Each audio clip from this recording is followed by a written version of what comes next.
आज हम पढ़ेंगे ट्रांसक्रिप्शन, यानी सेकंड यूनिट का पॉइंट है ट्रांसक्रिप्शन। ट्रांसक्रिप्शन को हिंदी में कहते हैं अनुलेखन। अनुलेखन देखो, जो ट्रांसक्रिप्शन की प्रोसेस होती है, ये प्रोसेस किस में होती है? प्रोकैरियोटिक और यूकैरियोटिक में, दोनों में होती है। प्रोकैरियोटिक और यूकैरियोटिक, यानी ट्रांसक्रिप्शन की प्रोसेस होती है वो प्रोकैरियोटिक और यूकैरियोटिक दोनों में चलती है। लेकिन अपन प्रोकैरियोटिक और यूकैरियोटिक में दोनों में अलग अलग पढ़ेंगे। जैसे ट्रांसलेशन में अपन ने प्रोकैरियोटिक और यूकैरियोटिक दोनों को साथ लेकर पढ़ रहे थे, उस हिसाब से नहीं पढ़ेंगे, क्योंकि इनमें प्रोकैरियोटिक और यूकैरियोटिक में जो ट्रांसक्रिप्शन की प्रोसेस है वो डिफरेंट है। यानी कि पूरी की पूरी प्रोसेस है प्रोकैरियोटिक और यूकैरियोटिक में डिफरेंट है। जबकि अपन ने ट्रांसलेशन पढ़ा था तो उसमें सिर्फ अंतर किसका था? प्रोकैरियोटिक और यूकैरियोटिक में सिर्फ फैक्टरों का अंतर। किसका था? सिर्फ फैक्टरों का। लेकिन जैसे अपन ट्रांसक्रिप्शन प्रोसेस पढ़ेंगे तो प्रोकैरियोटिक और यूकैरियोटिक में अलग अलग पढ़ेंगे।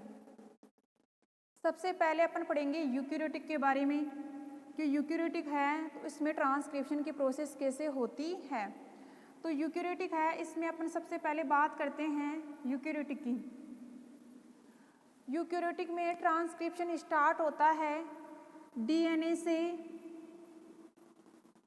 एमआरएनए बनना। डीएनए से एमआरएनए बनना क्या कहलाता है? ट्रांसक्रिप्शन कहलाता है। डीएनए से एमआरएनए बनना क्या कहलाता है? ट्रांसक्रिप्शन कहलाता है। अब डीएनए की अपन स्ट्रक्चर देखते हैं तो इस प्रकार होता है डीएनए 5' 3' 3' 5'। इस प्रकार स्ट्रक्चर होती है डीएनए की। एमआरएनए की क्या होती है? 5' 3'। इनमें डिफरेंस बता रही हूँ डीएनए में और एमआरएनए में। और जैसे ही डीएनए है किस में चेंज होता है? ट्रांसक्रिप्शन की प्रोसेस के द्वारा एमआरएनए में चेंज होता है। तो डीएनए के अंदर ऐसी कौन सा स्ट्रैंड है, ऐसी क्या सीक्वेंस है, ऐसा कौन सा मेथड है जिसकी वजह से ये डीएनए है ट्रांसक्रिप्शन के द्वारा सिंगल स्टैंडर्ड में चेंज हो जाता है। तो नॉर्मल अपन देखते हैं तो डीएनए होता है वो डबल स्टैंडर्ड डीएनए होता है। क्या होता है? Double standard DNA, double standard DNA. जबकि आरएनए होता है, ये होता है सिंगल स्टैंडर्ड आरएनए। अब देखो इसमें ट्रांसक्रिप्शन की प्रोसेस क्या होती है? डबल है, यहाँ पर 2 स्ट्रैंड है डीएनए के अंदर, लेकिन डीएनए किस में चेंज हो जाता है? एक स्ट्रैंड में चेंज हो जाता है।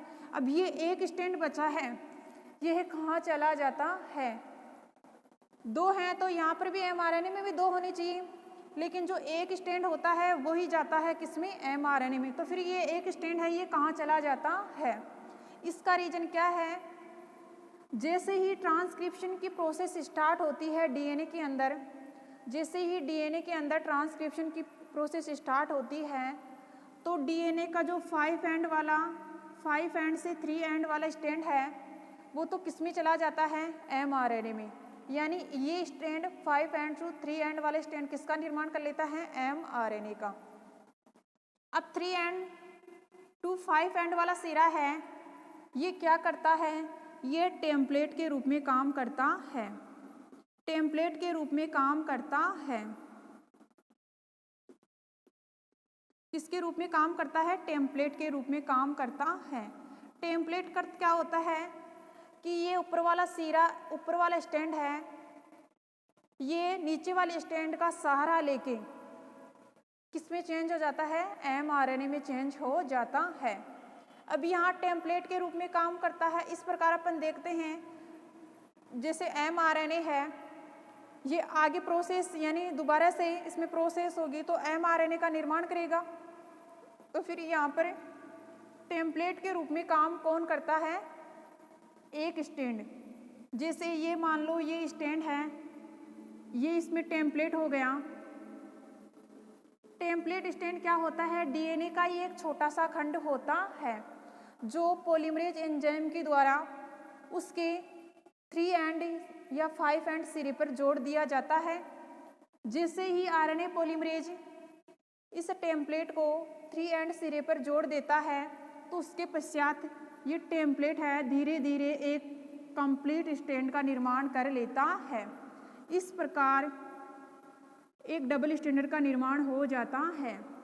जैसे रेप्लिकेशन की प्रोसेस होती है, डीएनए से डीएनए बनना क्या कहलाता है? रेप्लिकेशन कहलाता है। लेकिन जैसे ही डीएनए है उसमें रेप्लिकेशन की प्रोसेस होगी तो एक स्ट्रैंड से कितने अणु बनेंगे? एक अणु से। ये तो एक अणु है, डीएनए का एक अणु है। डीएनए का क्या है? एक अणु, एक डीएनए का अणु है। जैसे इसमें रेप्लिकेशन होता है तो एक अणु से कितने अणु बनते हैं? 2 अणु। एक अणु से कितने अणु बनते हैं? 2 अणु। एक अणु ये, एक अणु ए। एक मॉलिक्यूल था अपन के पास डीएनए का और जैसे इसमें रेप्लिकेशन हुआ तो कितने मॉलिक्यूल बन गए? 2 मॉलिक्यूल। और स्टैंड की बात करें तो 4 स्टैंड हो गए। 2 से कितने स्टैंड बने? 4 स्टैंड। लेकिन ये दोनों स्टैंड हैं, अणु का निर्माण होना चाहिए। क्या होता है? एक स्टैंड क्या करता है? टेम्पलेट के रूप में कार्य करता है।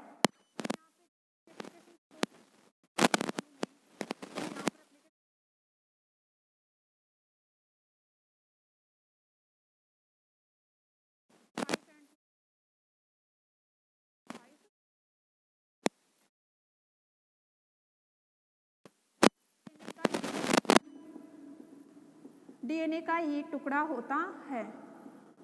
डीएनए का ही टुकड़ा होता है जो पॉलीमरेज एंजाइम है वो 5 एंड सिरे पर इस टेम्पलेट को जोड़ देता है। धीरे धीरे ये डीएनए का टुकड़ा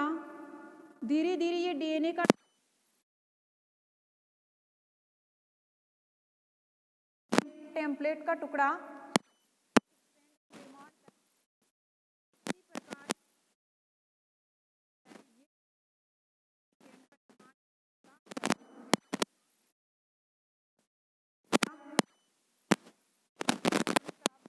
गए।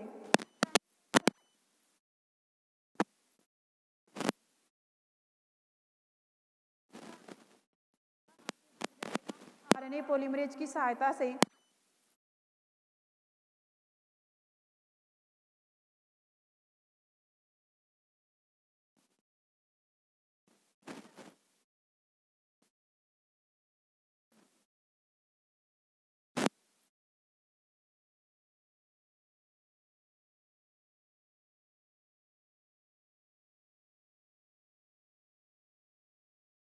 अपन बात कर रहे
अंदर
से आरएनए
की प्रोसेस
सेकंड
एंजाइम